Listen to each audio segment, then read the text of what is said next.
So I was in New York City, and I was at Lou Reed's memorial celebration at the Apollo. And after that celebration, Salman Rushdie, Ratso Sloman, Ratso, who's a good friend of mine who wrote the Tyson book with Iron Mike, and also wrote the Stern book with Howard Stern, and wrote the Chili Pepper book with Anthony. Chili Pepper. Yeah, Chili Pepper. And Neil Gaiman and I, we all, with a bunch of people, there are other people there I didn't really know that well, went out. How many people will they let in a taxi? Well, it's not a taxi story yet. Okay. Now it's the setup for the taxi story. Okay. So we all having supper, and we finish up having supper. The fancy ass, blue ribbon sushi, downtown New York. Finish up your supper at 3 a.m. just the way it should be, And Ratso and Salman Rushdie live downtown, so they just walk off downtown. And so Neil and a friend of Neil's and I are all going to Midtown. So we're going to share a car together.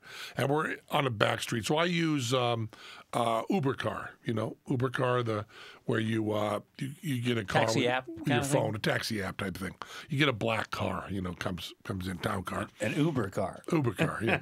And so you hit the button, and it's a great service. It's a fabulous service. It's one people were complaining about because during the blizzard in New York, they were charging 10 times the amount to be able to get they were doing supply and demand really full out. Right. Instead of doing, which to me is okay. And people say, well, it's only 3 blocks. I'm not going to spend $200. I'll just walk.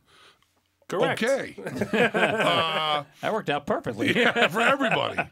And then someone would pay $300 and they get a ride. So you just hit the button. It knows where you are. It's just like it's an app. You pull up, you hit a button, and a car just shows up 5 minutes later. And it shows you on the map where the car is. He's called it in the air, and it tells you your driver's name. Okay? And so I say, I want to show off a little bit to Neil, even though Neil's used Uber car 1,000 times before. But I say, we use my Uber car because I'm being all magnanimous, I'm out with my fellow wizards. Oh, I'll just car's on me, Neil. Boom, hit the button. And the car comes up and it says it'll be there in 3 minutes, and that our driver's name is Mohammed, right?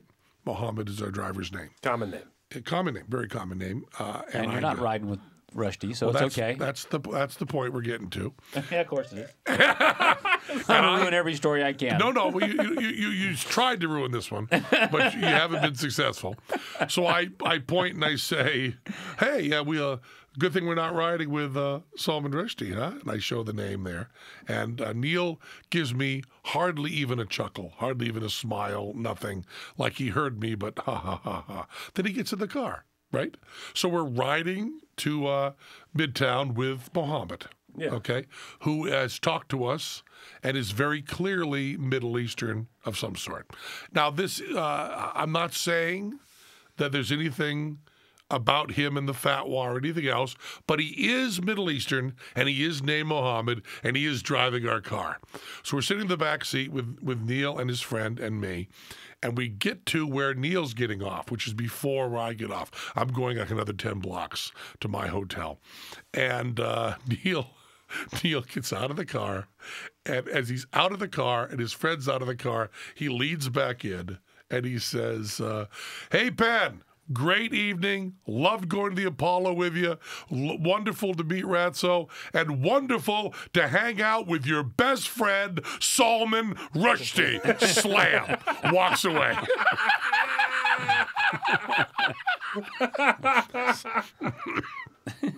Fortunately, of course, not every Middle Eastern person named Mohammed is a terrorist who's willing to kill anybody around them. Right. As they say, the vast majority of all people are good.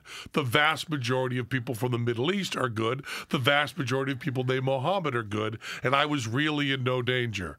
But I was giggling uncontrollably in the back of the car, and I couldn't really explain to Mohammed what the joke was, because if he didn't get the joke and I explained it, that's very bad. And if he did get the joke and I explained it, that might be worse. But if you want to know, a lot of people want to know what it's like to hang out with Neil Gaiman because he's so smart and a fabulous writer and a wonderful guy. That's what it's like. That's what it's like. He'll get out of a cab and go, your best friend, Salman Rushdie, slam, send you on your way in the Uber car uptown. That's what he can do.